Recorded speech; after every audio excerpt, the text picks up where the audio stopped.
안녕하십니까. 혼란한 정치 시사 이슈를 술술 풀어보는 송국근의 혼술이 보내드리는 대선판 들여다보기 대돌보 1월 5일 수요일 오후에 인사드립니다. 자, 오늘 윤석열 후보, 국민의힘 대선 후보 윤석열 쿠데타를 진압을 했습니다. 본인을 꼭두각시로 만들고 판을 장악하려고 했던 김종인을 내쳤죠. 그런데 김종인은 또 악담을 하고 떠났습니다. 언제나 그랬던 것처럼. 그리고 김종인을 멘토로 모시던 이준석은 당내에서 사퇴 압박이 거센데 버티기에 들어갔습니다. 자, 일단 이 김종인 리스크, 이준석 리스크 중에서 김종인 리스크는 절반 정도는 해소됐다 이렇게 봅니다. 왜 그러냐면은 앞으로 김종인이 또 방송 같은 곳에 나와서 이 윤석열을 막 공격을 하겠죠. 자, 그리고 이준석도 지금 일단 버티기에 들어갔는데 또 방송에 오늘도 출연해서 이 당내 상황을 고자질을 하고 윤석열을 비판을 하고 윤석열 주변을 지금 윤석열 주변 다 떠났죠. 뭐 장제원, 뭐 건성동, 뭐 다 윤한홍 다 떠났습니다. 그런데도 계속 공격을 멈추지 않는 그런 상황인데, 자, 일단 오늘 윤석열이 홀로 서기를 했습니다. 11시에 긴급 기자회견을 열었죠. 그래서 김종인을 배제하는 지금까지 총괄선대본부장 체제의 선대위원장 체제의 선대위원회를 없애고 선대본부로 작고 강한 기동성 있는 그런 이 선대본을 만들겠다고 선언을 했습니다. 그리고 오늘 이 홀로 서기를 했는데 이것이 보수 총결집의 신호탄이 될 수 있을지, 그리고 지금 추락하고 있던 지지율 하강을 멈추고 어떤 반등의 모멘텀이 될지, 자, 그 부분을 집중적으로 살펴보겠습니다. 오늘 이렇게 이야기했죠. 지금의 사태는 오롯이 내 책임이다. 일단 본인 책임을 인정을 하고 상당히 비장한 표정이었습니다. 지금까지 해온 것과 다른 모습으로 다시 시작하겠다. 이렇게 각오를 밝혔고 해초리, 비판, 달게 받겠다. 이렇게 했습니다. 자, 말은 이렇게 했는데 과연 바뀔 것이냐, 어느 정도까지 유권자들의 가슴에 다가갈 것이냐, 이 부분이 지금까지 제일 중요하게 남은 거죠. 그런데 오늘 바뀐 모습, 기자회견부터 보였다고 저는 생각합니다. 기자회견에서부터 공세적인 질문이 쏟아졌습니다. 기자들이 상당히 물을 게 많았겠죠. 최근에 그 사태, 뭐 지지율 하락도 그렇고 부인 문제도 그렇고 또 김종인, 또 뭐 이준석, 또 무슨 뭐 토론 문제, 이런 것도 상당히 많은데 아주 공세적으로 질문이 쏟아졌지만 우물쭈물하지 않고 그전에는 좀 이렇게 망설이는 듯한 그런 부분도 있었는데 오늘은 비교적 거침없이 답변을 해 나갔습니다. 민감한 문제에 대해서도 본인의 생각을 그대로 이야기했다고 보는데, 가령 뭐 지금 후보 교체론 이런 것도 막 나오고 있죠. 거기에 대해서는 모든 것은 국민들에게 맡길 생각이다. 이렇게 담담하게 이야기를 했고, 김건희 씨, 부인 김건희 씨에 대해서는 지금 심신이 지쳐서 요양이 필요할 정도다. 자, 이렇게 해서 그렇다면은 요양이 필요할 정도면은 대선 무대에 서지 않을 수도 있겠다 생각을 할 수도 있지만은, 그런데 이런 이야기도 했습니다. 조용히 봉사활동을 할 것이다. 그러니 전면에 나서지는 않고 봉사활동하는 방식으로 그전에 본인도 또 김건희 씨도 대국민 사과를 했기 때문에 그 사과를 속지 않은 의미에서 뭐 큰 문제는 무슨 죄를 지은 것은 아니지만, 큰 죄를 지은 것은 아니지만은 어쨌든 선거판에서 이런 문제가 불거졌기 때문에 조용히 봉사활동을 하면서 속지 않은 모습을 보인다. 자, 그런 그 방향을 잡은 것 같습니다. 그리고 무슨 뭐 코바나 컨텐츠 협찬이나 도이치모터스 주가 조작 이런 데 대해서는 처벌될 일은 없을 것이다. 이렇게 본인이 검사 출신으로서 학언을 하는, 자, 그런 모습도 보였고, 이준석 거취, 이것도 상당히 이제 남은 숙제죠. 이준석 거취에 대해서는 일단은 내 소관 아니다 이렇게 이야기했습니다. 이것은 뭐냐면은 나 몰라라가 아니고 내가 적극적으로 이준석을 방어할 생각은 없다. 당 내에서 여러 가지 방안들이 모색이 되고 있고, 의원총회에서도 사퇴 이야기가 나오고 뭐 윤리위 해보해야 된다는 이런 이야기까지 나오고, 또 최고위원들이 선제 퇴진을 해서 끌어내려야 된다는 이런 이야기도 나오고 하는데, 거기 적극적으로 방어할 생각이 없다는 이야기입니다. 내 소관이 아니다. 자, 알아서를 해달라는 말일 수도 있습니다. 내 소관 아니다는 말은. 그리고 이준석 역할, 앞으로 역할에 대해서 이렇게 이야기합니다. 선거운동이라는 것이 중앙선대본부의 직책이 꼭 있어야 하는 건 아니다. 이 말은 선대본부에 이제 이준석 자리는 없다. 이준석이 다시 선대본부 들어올 일은 없다. 그렇게 될 수밖에 없는 게 지금 권영세 의원이 이 선대본부장을 맡기로 오늘 이야기를 했기 때문에 그 밑에 이준석이 갈 수도 없는 거죠. 이준석은 지금 선대본부에 들어갈 틈이 없는 겁니다. 그리고 내가 적극적으로 방어할 생각이 없으니 이준석 문제를 좀 처리해라. 당 차원에서 최고위원들이 하던 이런 일종의 지침을 내렸다. 저는 그렇게까지 봅니다. 그리고 오늘 또 주목되는 부분 중에 하나가 토론, 대선 후보 토론 문제입니다. 지금까지 계속 이재명 캠프에서 토론하자 하면서 이것을 좀 거부를 하니 아니 토론도 못하는 후보 이런 프레임을 막 씌웠죠. 그런데 오늘 이 부분에 대해서 3번 하는 법정 토론으로는 부족하다는 생각이다.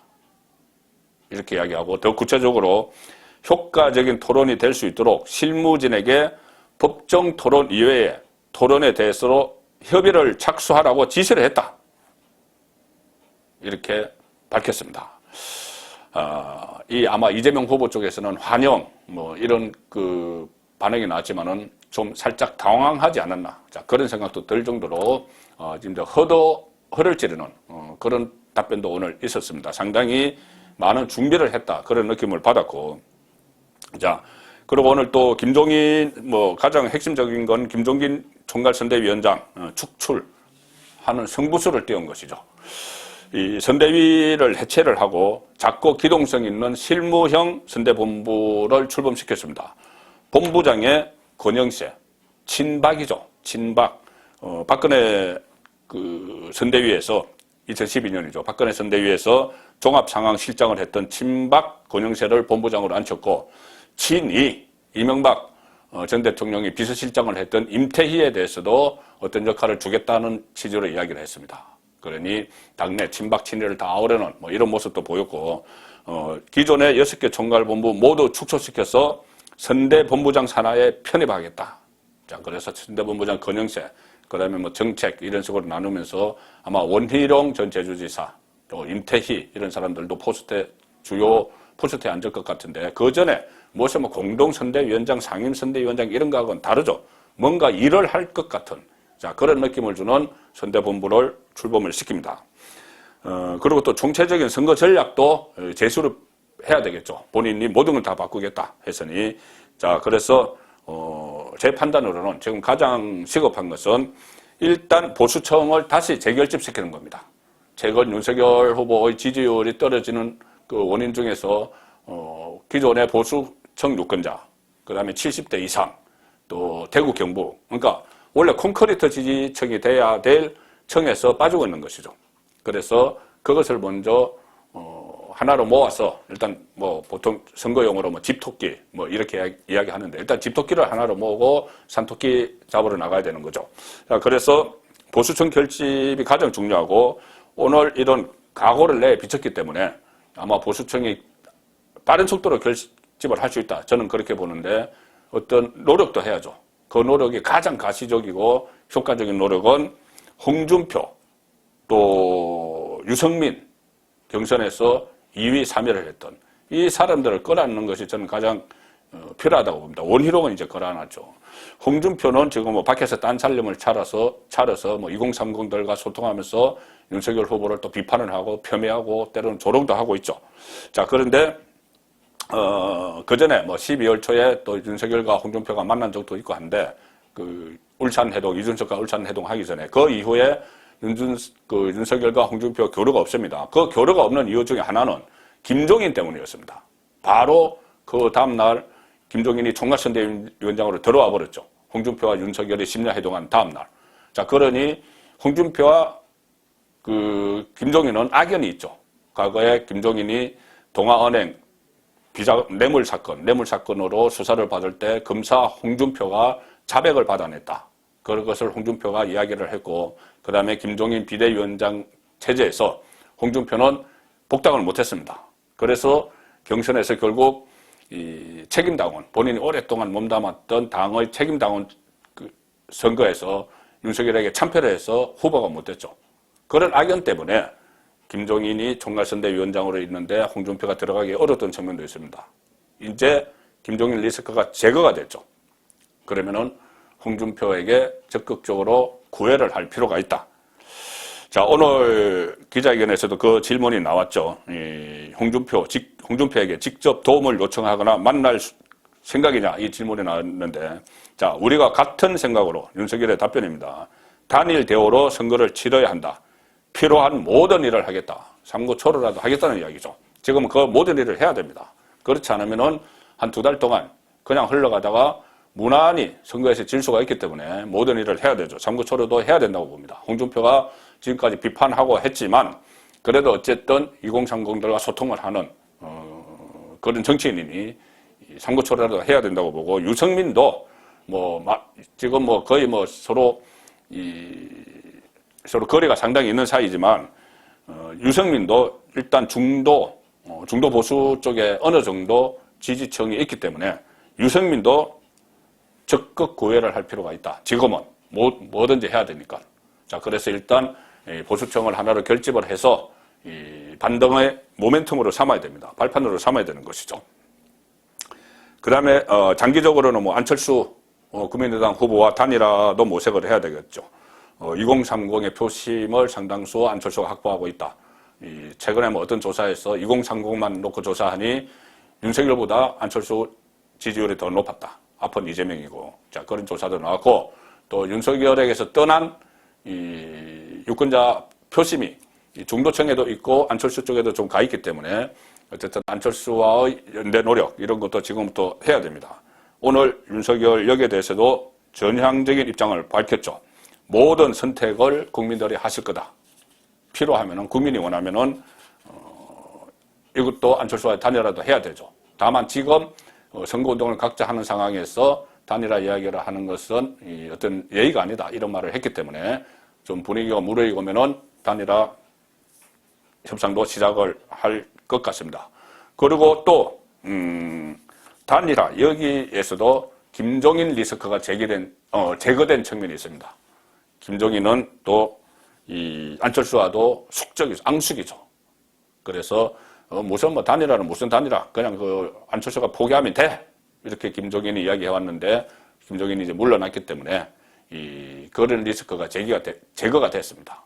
이준석은 있기는 하지만 이준석도 아마 단일화가 본격적으로 논의되는 과정에서는 제 역할을 하지 못하는 일종의 식물 대표가 될 것이다. 그런 관측들이 많이 나옵니다. 아예 대표로 인정을 안 하는 것이죠. 본인은 방송에서 막 이렇게 저렇게 이야기하고 다닐지 모르지만은. 자, 이 상황에서 김종인, 이것은 제가 꼭 짚고 싶은데, 또 여기 선대위를 나가면서 한 달 동안 마시던 우물에 또 침을 뱉고 나갔습니다. 오늘 개인 사무실에서 기자들과 만나서 10분 동안 작심한 듯이 악담을 놀아놨습니다. 악담을. 아침에 제가 말씀드렸죠. 자기 참모들하고 어제 저녁 식사하면서는 이제 우리나라 대한민국 국군이 다 한 것 같아. 본인이 선대위에서 나온다고 국군이 다 한 것 같아. 이런 이야기까지 했는데, 오늘 사무실 앞에서 기자들 세워놓고 윤석열이 그 정도의 정치적 판단 능력이면은 더 이상 나하고 뜻을 같이 할 수 없다는 판단을 했다. 본인이 먼저 윤석열을 내쳤다는 식으로 이야기를 하는 거죠. 비전이 보이지 않으니까 헤매고 있는 거다. 누가 대통령이 되든 나는 관심 없다. 작년 4.15 총선 때, 본인이 총괄선대위원장인데, 미래통합당이었죠. 그때 지고 나서 준비도 안 된 정당을 지지해달라고 해서 국민에게 미안하다. 이런 식으로 하면서 본인은 빠져나왔죠. 국민의힘 비대위원장을 1년 동안 맡고 나서 나오면서는 아싸리 판이다.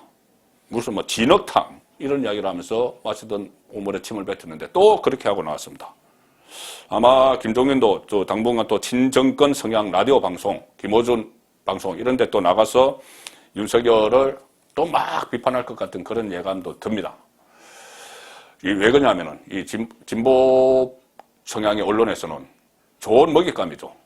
김종인 총괄선대위원장을 했던 김종인을 출연을 시켜서 윤석열을 막 비판을 하게 하면은 그것은 좋은 선거운동, 간접 선거운동이 되는 거죠. 자, 그런데 또 그런 곳에 김종인이 알면서도 악용당할 그럴 가능성은 저도 우려가 됩니다. 그리고 지금도 그런 해당 행위를 하는 사람이 당대표 이준석이죠. 지금 당소속 국회의원들이 전방위적으로 압력을 하고 넣고 있지만 버티기에 들어갔는데 오늘도 이런 이야기였습니다. 저는 당무하게 그냥 내버려 두고 선대위 활동 열심히 하셔서 선대위 사람들이 열심히 하셔서 우리 후보를 당선시키게 최대한 노력하면 된다. 이것이 가장 좋은 방법이죠. 본인은 정말 당무만 하고 선대위 사람들이 열심히 하고 본인은 필요한 당무 절차만 하고 그러면 가장 바람직한 모습인데 이준석은 본인은 그렇게 하지 않죠. 당무만 하는 것이 아니라 밖에 나가서 이 방송 저 방송 다니면서 계속 후보를 조롱하고 폄하하고 당 내부 사정을 당 내부에 있었던 일을 막 고자질하듯이 하고 내가 말하면 책이 한 번 나온다 이런 이야기를 하고 있으니 문제라는 겁니다. 그래서 이제 어떻든 김종인은 정리가 됐으니 윤석열 후보가 두 번째 할 일은 이준석의 철부지 행동을 멈춰 세워야 됩니다. 일단 가장 좋은 것은 조금 전에 말씀드린 대로 이준석을 당무만 딱 하도록 만들고 선대위는 따로 움직이면 되는데 이준석이 계속 방송에 나가서 지금까지 했던 행태를 되풀이하면은 윤석열 후보가 직접 나서서 엄중히 경고를 해야 됩니다. 그리고 당무 우선권자로서 윤리위에 해부를 한다든가 어떤 강경 조치를 취해야 됩니다. 물론 그것을 앞장서서 하는 사람들은 당 안에 있는 최고위원들은 이 사람이지만은 윤석열 후보가 당무 우선권자고 본인이 모든 책임을 앞으로 져야 되니 본인이 그런 지침을 내려야 되는 거죠.